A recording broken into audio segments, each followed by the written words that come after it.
ಒಂದು ನಾವು ತಿಳ್ಕೊಂಡ ಗಂಡ ಹೆಂಡತಿ ಇಲ್ಲಿ ನಮ್ಮ ಮಾಂಜ್ರಿ ಅಂತ ಊರಲ್ಲಿ ಬಂದೀಗ 20 ವರ್ಷ ಆಯಿತು. ನಾವು ನಮ್ಮ ಲೈಫ್ದಾಗ ಟರ್ನ್ ಬರೋದು ಇದು ಆಯುರ್ವೇದಿಕ್ ಸಿಸ್ಟಮ್ದಾಗ. ಅಂದ್ರೆ ನಮ್ಮ ಮೇಡಮ್ಗಳು ಆಯುರ್ವೇದಿಕ್ ಎಮ್ ಡಿ ಮೆಡಿಷನ್ಸ್ ಇನ್ ಸಂಹಿತಾ. ನಾ ಸ್ಪೆಷಲಿಂದ ಹಾರ್ಟ್ದಾಗ ನಾ ಕೆಲಸ ಮಾಡ್ತೇನೆ. ನಾ ಹಾರ್ಟ್ ಬಗ್ಗೆ ಎಲ್ಲ ಟ್ರೀಟ್ಮೆಂಟ್ ಆಗಲಿ ಇಕೋ ಆಗಲಿ ಏನು ಸಂಬಂಧಪಟ್ಟಿದ ಹಾರ್ಟ್ ಪ್ರಾಬ್ಲಮ್ ಸಲುವಾಗಿ ನಾ ಅಲೋಪತಿದಿಂದ ಟ್ರೀಟ್ಮೆಂಟ್ ಮಾಡೋಂಗಿಲ್ಲ. ನಾ ಪ್ರಕೃತಿ ರಿವರ್ಸ್ ಮಾಡಿ ನ್ಯಾಚುರಲ್ ಟ್ರೀಟ್ಮೆಂಟ್ದಾಗ ತಂದು ಹಾರ್ಟನ್ನು ಆಯುಷ್ಯ ಕೊಡ್ತಿರ್ತೀವಿ. ಹಂಗೆ ನಾವು ಗಂಡ ಹೆಂಡತಿ ಕೂಡಿ ಇಲ್ಲಿ ಮಾಂಜ್ರಿಯಲ್ಲಿ ನಮ್ಮ ಡಾಕ್ಟರ್ ಮಾನೇಜ್ Ayu care heart care centre Manjri ಆತ ಒಂದು ಹಾಸ್ಪಿಟಲ್ ಒಂದು ದೊಡ್ಡ ಅಂತ ಮಂದಿಗೆ ಸರ್ವಿಸ್ ಕೊಡ್ಬೇಕತ್ತ ನಾವು ಸ್ಟಾರ್ಟ್ ಮಾಡಿದೆವು. ಆ ಸಾನ್ನಿಧ್ಯದಿಂದ ಎಷ್ಟು ನಮಗೆಲ್ಲ ಇರೋದು ಇದು ಗುರುದಿಂದ ಆಶೀರ್ವಾದದಿಂದ ನಾವು ದೊಡ್ಡವರಾದವರು. ಅದೇ ಒಂದು ನಮಗೆ ಭಾಗ್ಯದಲ್ಲಿ ಇಂದ ಶ್ರೀಶೈಲ ಸ್ವಾಮಿಗಳಿಗೆ ಬರಬೇಕು ದರ್ಶನ ತಗೋಬೇಕು ಅಂತ ಭಾಳ ಇಚ್ಛೆ ನಮ್ಮದು ಅನಂತ ಇತ್ತು. ಅದು ಯೋಗ ನಮ್ಮದು ಬರೋದಂದ್ರೆ ಯೋಗ ಈಗ ಅವರ ಈಗ ಮಾನವ ಸರೋವರ ಕೈಲಾಸದಿಂದ ಬಂದ ಆ ಸ್ವರೂಪದ ಪಾದ ದರ್ಶನ ಸಾಕ್ಷಾತ್ ಶಿವ ಆಗಿ ಇಲ್ಲಿ ಬಂದ ಎಲ್ಲರಿಗೂ ನಮಗೆ ದರ್ಶನ ಕೊಟ್ಟ ಅಂತ ನಮ್ಮ ಭಾಗ್ಯ ಇಂದ ನಮಗೆ ಯೋಗ ಮಹಾರಾಜ ಅಂಬಿಕಾ ಸ್ವಾಮಿ ನಿಮಿತ್ತ ಆಗಿ ಅವರ ದರ್ಶನಕ್ಕೆ ನಾವು ಗಂಡ ಹೆಂಡತಿ ಬಂದದ್ದು ನಮ್ಮದು ಭಾಗ್ಯ. ನಮ್ಮ ಸರ್ ಮಹಾರಾಜ್ಗಳು ನಮ್ಮ ಸಂಪರ್ಕ ಹೆಂಗೆ ಬತ್ತು, ಅವ್ರ ಕೈದು ಪ್ರಾಬ್ಲಮ್ ಇತ್ತು, ಭಾಳ ಸಿವಿಯರ್ ಪೇನ್ ಇತ್ತು. Is crying at that time. ಮಹಾರಾಜುಗಳಿಗೆ ಒಂದು ಕೊಟ್ಟಿನೋ ಮೆಡಿಸಿನ್, ಫಸ್ಟ್ ಧೈರ್ಯ ಕೊಡೋಣ ನಮ್ಮ ಮೇಲೆ ಕಾನ್ಫಿಡೆನ್ಸ್ ಬತ್ತು, ಈ ಡಾಕ್ಟರ್ ನನಗೆ ಒಳ್ಳೆ ಮಾಡಬಹುದು. ಆ ಶ್ರದ್ಧಾ ವಿಶ್ವಾಸದಿಂದ ನಾವು ಟ್ರೀಟ್ಮೆಂಟ್ ಮಾಡಿದಾಗ 5ನೇ ದಿವಸದಾಗ ಅವರೆಲ್ಲ ಪೇನ್ಸ್ ಕಮ್ಮಿಯಾಗಿ ಕೈ 50 to 70% ಮ್ಯಾಲೆ ಹೋಗೋಕ್ಕೆ ಚಾಲೂ ಮಾಡಿತ್ತು. ಮಹಾರಾಜುಗಳು ತೃಪ್ತಾಗಿ ಸಮಾಧಾನ ಆಗಿ ನನಗೆ ಪೈಲಾ ದಿವಸದಿಂದ ಹೇಳ್ತಾಯಿದ್ರು, ನಮ್ಮ ದೊಡ್ಡ ಸ್ವಾಮಿಗಳು ಬರದಾಳ ಶ್ರೀಶೈಲ ಸ್ವಾಮಿಗಳು ಬರೋಣ, ಅವ್ರ ದರ್ಶನಕ್ಕೆ ನಿಮಗೆ ತಗೊಂಡು ಹೋಗ್ತೀನಿ ಅಂದಿಂದ ನಮಗಿಲ್ಲಿ ತೊಗೊಂಡು ಬಂದರು. Is it right? ಅನಾನ ಈಗ ನಾ ಹೇಳೋದಂದ್ರೆ ಸ್ವಲ್ಪ ಆಧ್ಯಾತ್ಮಿಕ ನಾಲೆಜ್ ನನಗೆ ಭೀ ಸ್ವಲ್ಪ ಇದೆಯಾ.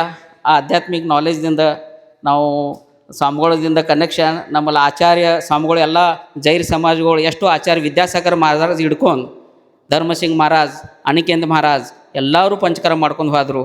ಎಲ್ಲರೂ ಎಷ್ಟು ಮಹಾರಾಜುಗಳದ 80 to 70% ಮಹಾರಾಜುಗಳು ಟ್ರೀಟ್ಮೆಂಟ್ ಮಾಡಿ ಹೋದರು. ಮತ್ತೊಂದು ನಮ್ಮದು ಇಚ್ಛೆ ಅಷ್ಟೇ ಉಳಿದೈತಿ, ಶ್ರೀಶೈಲ ಮಹಾರಾಜ್ ಭೀ ನಮ್ಮಲ್ಲಿ ಬಂದ ಪಂಚಕರ್ಮ ಟ್ರೀಟ್ಮೆಂಟ್ ಅಂತ 7 ದಿವಸ ಕೋರ್ಸ್ ಮಾಡಬೇಕು. ನಮ್ಮ ಆಯು ಕೇರ್ ಹಾರ್ಟ್ ಕೇರ್ನಿಂದ ಅವ್ರು ಸೇವಾ ಮಾಡೋದು ನಮಗೆ ಭಾಗ್ಯ ಸಿಗಬೇಕು ಅಂತ ನಾವು ಗಂಡ ಹೆಂಡತಿ ಅವ್ರಿಗೆ ಖಾಸ್ ಆಮಂತ್ರಣ ಕೊಟ್ಟು ಹೋಗಬೇಕಾಯ್ತು ಇಲ್ಲಿ ಬಂದ ಒಂದು ನಿಮಿತ್ತ. ಕೈಲಾಸ ಪರ್ವತ ಅಂದ್ರೆ ಅಲ್ಲಿ ಹೋಗಿ ಬರೋದಂದ್ರೆ ಅದು ಸಸಾರಲ್ಲ, ಎಲ್ಲರ ಭಾಗ್ಯದಾಗ ಅದು ಸಿಗೋದಿಲ್ಲ. ದೈವಿಕ ಗುಣದಿಂದ ಆ ಕೈಲಾಸ ಪರ್ವತದಿಂದ ವಾಸಿದ್ದ ಶಿವ, ಆ ಶಿವಕ್ಕೆ ಒಂದು ಆತ್ಮರೂಪಿ ಅವ್ನಿಗೆ ಸಂಬಂಧ ಇಡ್ತಾ ಶಿವ ಯಾವಾಗ ಮನಸ್ಸಿನಾಗ ಬರ್ತೈತಿ ಕಿ ನಮ್ಮ ಕಡೆ ಒಂಥದ್ದು ದೊಡ್ಡ ಅಂಥದ್ದು ವ್ಯಕ್ತಿ ನಮ್ಮ ಸಲುವಾಗಿ ಯಾರು ಇಡೀ ಮನುಷ್ಯ ಜಾತಿದಾಗ ಉದ್ಧಾರದಾಗ ತನ್ನ ಏನು ಸ್ವಾರ್ಥ ಇಲ್ಲದ ಏನಿಲ್ಲದ ಮಾಡಬೇಕಂತ ಸದ್ಗುರುಗಳಿಗೆ ಅಷ್ಟು ಇದು ಭಾಗ್ಯ ಸಿಗ್ತೈತಿ ಕಿ ನಾವು ಕೈಲಾಸ ಪರ್ವತ ಹೋಗಿ ಎಲ್ಲ ಅಲ್ಲಿಂದ ದರ್ಶನ ತೊಗೊಂಡ ನಮ್ಮ ಇಲ್ಲಿ ಪಾದ ತಕ ಬರೋಗ. ವೀರಭದ್ರದ ಕತೆ ಹಿಂಗೆ ಐತಿ, ಅಲ್ಲಿಂದ ಚಾಲೂ ಆಗಿದ್ದು ವೀರಭದ್ರ ಕತೆ. Is it right?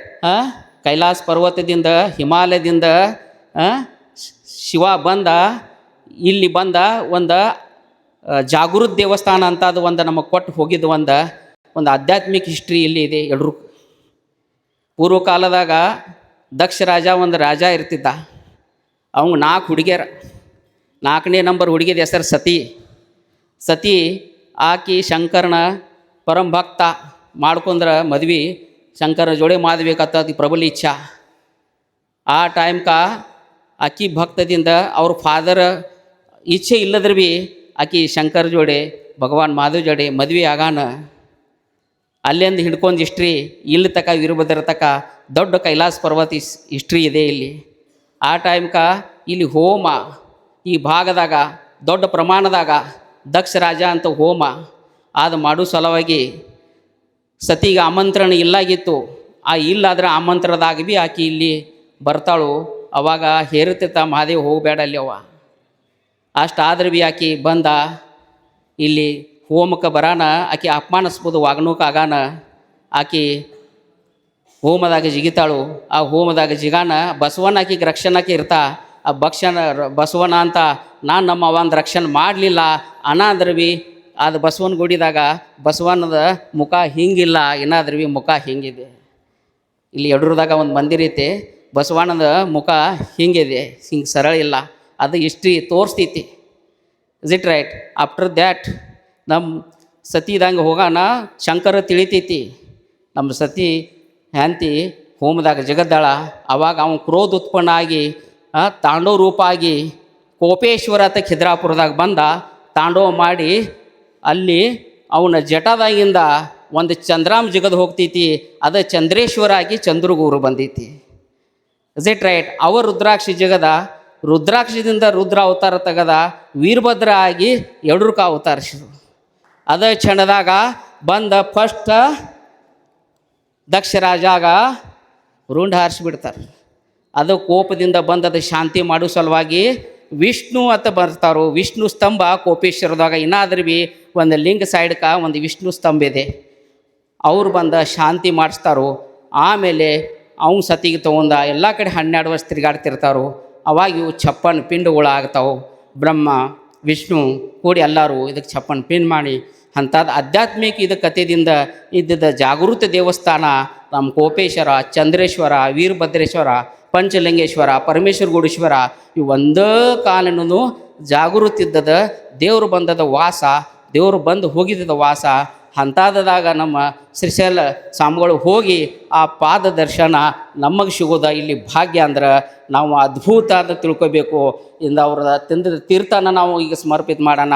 ನಾವು ಅಲ್ಲಿ ಮಾನವ ಸರೋದಾಗ ಹೋಗಿ ಬಂದಾಗ ನಮಗೆ ಒಂದು ಶಾಂತಿ ಮತ್ತು ಒಂದು ಆಶೀರ್ವಾದ ಶ್ರೀಶೈಲ ಸ್ವಾಮಿಗಳಿಂದ ನಮಗೆ ಸಿಗ್ತೈತಿ. ಅನನ್ನ ಈಗ ಒಂದು 4 ಮಾತನ್ನು ಸಣ್ಣಕ್ಕೆ ಒಂದು ಮಾಹಿತಿ ಇರಬೇಕಂತ ಹೇಳಿದವನು. 90% ಮಂದಿಗೆ ಮಾಹಿತಿ ಇರ್ಬೋದು. ಬಟ್ ಇದು 4 ಮಾತು ಹೇಳಬೇಕಂತಂದು ಇದು ಒಂದು ಉದ್ದೇಶ. ಅನಾನ ನಮಗೆ ರಿಕ್ವೆಸ್ಟ್ ಐತಿ ಸ್ವಾಮಿಗಳಿಗೆ ನೆಕ್ಸ್ಟ್ ಫ್ಯೂಚರ್ದಾಗ ನಮ್ಮಲ್ಲೇ ಬಂದ ಟ್ರೀಟ್ಮೆಂಟ್ ಮಾಡಿ ನಮಗೆ ಸೇವೆದ ಚಾನ್ಸ್ ಕೊಡಬೇಕು ಅಂತ 4 ಮಾತನ್ನು ಮಾಡಿ ಮುಗಿಸ್ತೇನೆ. ನಮಸ್ಕಾರ.